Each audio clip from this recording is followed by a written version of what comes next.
We headed to the reception hall, the excitement of the ceremony, but an unexpected problem happened. There was a seat for my husband, but not for me. I looked several times but couldn't find it. Then, Mary came over to me. "What's wrong?" "Oh, Mary, you came at just the right time. There's no seat for me somehow." Mary then said, half smiling, "Somehow? There's no way. There was never a seat for you in the first place." "Huh?" I couldn't believe my ears. "What do you mean?" My name is Sharon, a 34-year-old housewife. I've been married to Peter for 7 years. We've never had children, but last year I gave birth, finally. She's a very cute girl. Giving birth was hard, but my first daughter is just so precious. Peter also loves our daughter and comes home at a fixed time every day. Peter is cooperative with parenting, and it's a great help. "Sis, give this to my niece." "Oh, Noel, are you here again?" "But my niece, it's just too cute." Noel, my younger brother, who often visits our home, says, "There's a 5-year age gap between Noel and me. We have no other relatives since our parents are no longer with us. Our parents divorced when we were young. Our father had a bad drinking habit, and he would often become violent towards our mother. Our mother decided to divorce as she felt staying together would harm the kids. She took us in, but raising 2 children alone was hard, and she had 2 jobs to support us. Thanks to her, Noel and I are now able to make a living as adults. But our mother must have worked too much. She passed away from cancer about 5 years ago. Yet, I believe she was at ease knowing that both of her children were working as employees. I'm truly glad I was able to show myself to my mother in my wedding dress. We'd always lived while supporting each other. Our bonds as a family were very strong. My brother and I vowed to live our lives as happily as possible for our mother. Living day by day in this manner, I'm very happy now." "Oh, what a lovely apron, right? I do have good taste, don't I? Don't be so cheeky. Don't you have anything else to do on the weekend? Go on a date or something?" I teased my brother jokingly, but an unexpected answer came back. "Actually, the reason I came today is that I wanted to tell you something." "Huh? Report?" "Yeah, I have someone I'm considering marrying." "What?" I was surprised. I've never expected this from my brother. "It was totally unexpected. Can I come over next Saturday to introduce her to you and Peter?" "Of course you can. I'll check Peter's schedule too." "Yeah, thanks." After my brother left, I felt quite emotional. I always took care of my brother at home while our mother was working, so the feeling was closer to being a guardian rather than a sister. It's such a big event for me that my precious brother would come to tell me about his wedding. I can't wait for Saturday. And since my husband has the day off, we'll meet them together. On that day, I was restless, wondering when they would arrive. "Sharon, you've been so fidgety since a while ago. But Noel is bringing his fiancé over, right? It makes me nervous." "Don't worry, Sharon. I bet Noel isn't expecting his sister to be nervous." "Well, maybe, but..." As we were having that conversation, the doorbell rang. My brother and his fiancé arrived about 5 minutes later than planned. I could feel my heartbeat speed up. When I opened the door, there was a beautiful woman standing next to my brother. "Hey, sis. Welcome." "Why are you so nervous, sis?" "Who, me? I'm not nervous." As I was having this conversation with my brother, I locked eyes with the woman he had brought along. She politely introduced herself. "Nice to meet you. I'm Mary. I'm Sharon, Noel's sister." After a brief greeting, I led the 2 of them into the living room. My husband, who had been waiting in the living room, greeted the 2. "I'll make some tea." "Oh, we brought some sweets. Let's all have some." "Oh, thank you. I'll prepare the tea with them." Once I had finished preparing it for everyone, we sat down at the dining table and started talking. Mary was very beautiful and decent. Just like me, she seemed a bit nervous, looking around restlessly. "So, where did you 2 meet?" "Through work. Mary was working as a receptionist at a client's office that I was working with." My brother and Mary said this, looking slightly blushed. My husband said, "Not only managing negotiations, but also bringing a fiancé? Good work. Hey, Peter. That's one way to put it. My brother quickly interjected. I burst out laughing, and Mary was also laughing. Thanks to my husband, the slightly tense atmosphere immediately became more relaxed. By the way, Mary, how old are you? I turned 24 this year. Oh, I see. So she's 5 years younger than Noel, which means she's a full decade younger than me. So are you planning on continuing work after getting married? No. I'm going to quit. Oh, really? Many women these days prefer to continue working after marriage. That's unusual. I don't need to work that much. Noel works at a major company and my family is quite wealthy. Gradually, her true personality was showing, which was different from my first impression. Also, you're not working currently, are you? No, I quit after giving birth to my daughter, but I was in the company for about 15 years. What? 15 years? How old are you now? I'm 34. Wait, so are you by any chance a high school graduate? Suddenly, Mary's expression hardened. Well, yes I am. Oh, a high school graduate. She definitely sounded condescending. But then Noel quickly came to my defense. Sharon started working right after high school for me. We talked about it, right? We were poor, so Sharon gave up everything for me. Don't look down on her. I wasn't looking down on her, I was just surprised, because there's no one like that around me. Noel's defense had created an awkward atmosphere. I quickly tried to smooth things over by saying, "It must be unusual for you, Mary." Mary also added, "Yes, exactly. I didn't mean it in a bad way, I was just surprised." Noel seemed to accept this and replied, "Oh, okay, as long as that's the case." To change the subject, I asked, "Mary, what does your father do?" My dad is the editor-in-chief of a publishing company called Double X. Mary proudly stated this. Wait, that publishing company?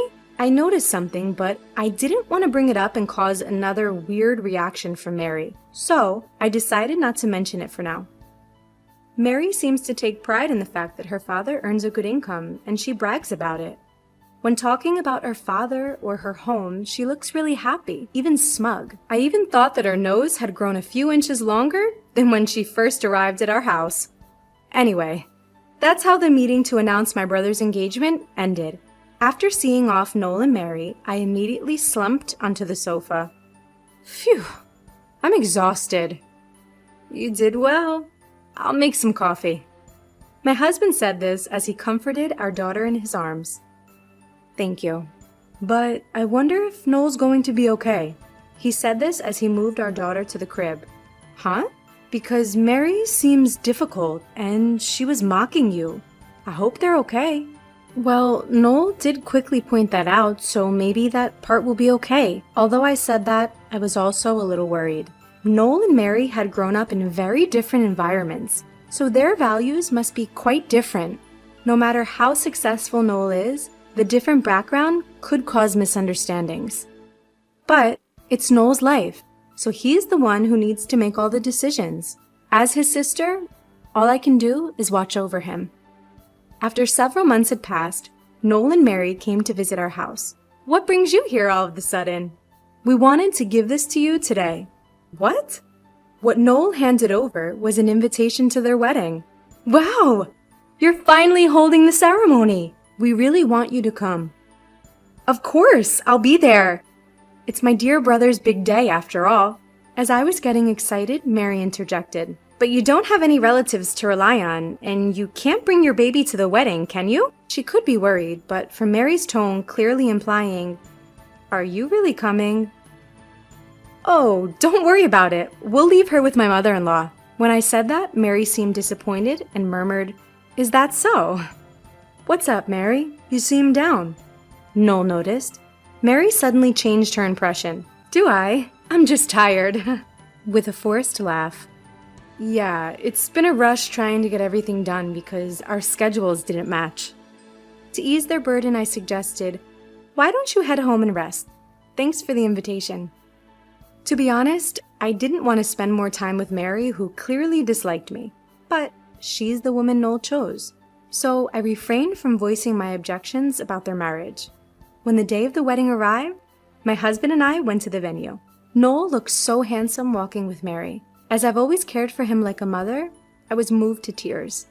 "Mom, look at how grown Noel is," I murmured in my heart, knowing our mom in heaven must be watching. She must be watching the ceremony, emotionally charged from heaven. We headed to the reception with the excitement of the ceremony. But there, we encountered an unexpected problem. While there was a seat for my husband, there wasn't one for me. I searched several times, but I couldn't find it. So I had to tell the venue staff. However, even after they checked, they confirmed that there was no seat for me. Isn't it strange that the groom's sister's husband has a seat, but the groom's sister doesn't? My husband asked the staff. They showed us the seating chart that Mary and Noel had given them. Just then, Mary came over. "What's going on?" "Oh, Mary, good timing. There seems to be a mistake and I don't have a seat." Mary laughed and said, "A mistake? There's no way. We didn't prepare a seat for you from the start." What? I couldn't believe what I heard. "What do you mean?"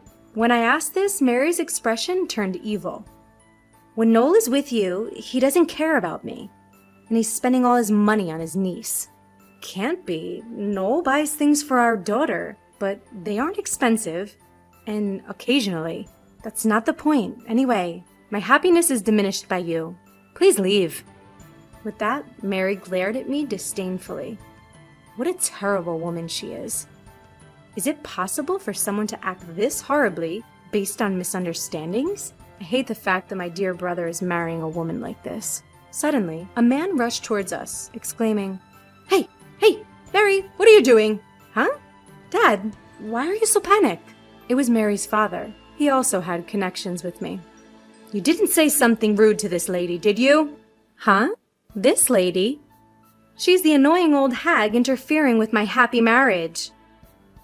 What? Apologize right now." What's with you, Dad?"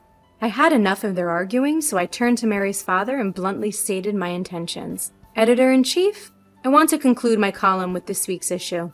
I deeply apologize. She was disrespectful. We'll do anything, please. Don't quit." Mary's father apologized profusely. Seeing this, Mary was left in shock.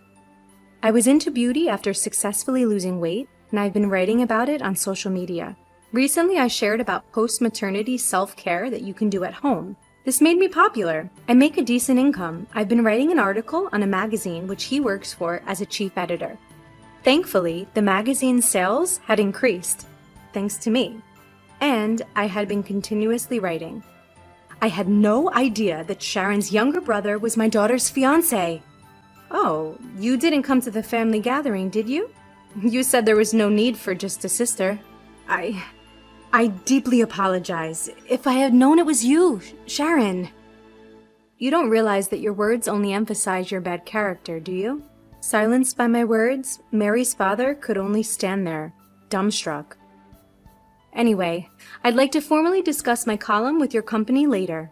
Goodbye. Having said that, I left the venue. My husband also left with me, saying that if I wasn't attending, he wouldn't either. Suddenly, my brother Noel came rushing over. Wait! Why are you guys trying to leave?" I explained everything to him. "What? That can't be. When I was at home, I saw a seating chart with Mary, and your name's on it." "I see." So it seems like Mary had shown a fake seating chart to Noel. Realizing this, Noel, his face flushed, stormed into the reception hall. He called off the engagement, stating, "I can't marry a person who treats my sister so poorly." And Noel really wasn't scattering money for his niece. It was Mary who spent a lot. She would buy anything, therefore it seemed she was financially strained. On top of that, the wedding was quite extravagant, so handling the finances was a struggle.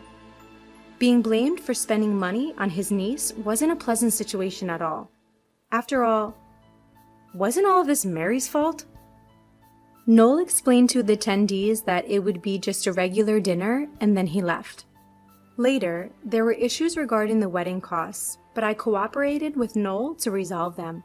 As Noel had proposed the breakup, he ended up in a disadvantageous situation. But originally, it was Mary's fault. Unconvinced, I decided to use my power a little. I told Mary's father that if he agreed to pay all costs, I would continue the contract. Mary's father agreed without hesitation, saying, "Understood."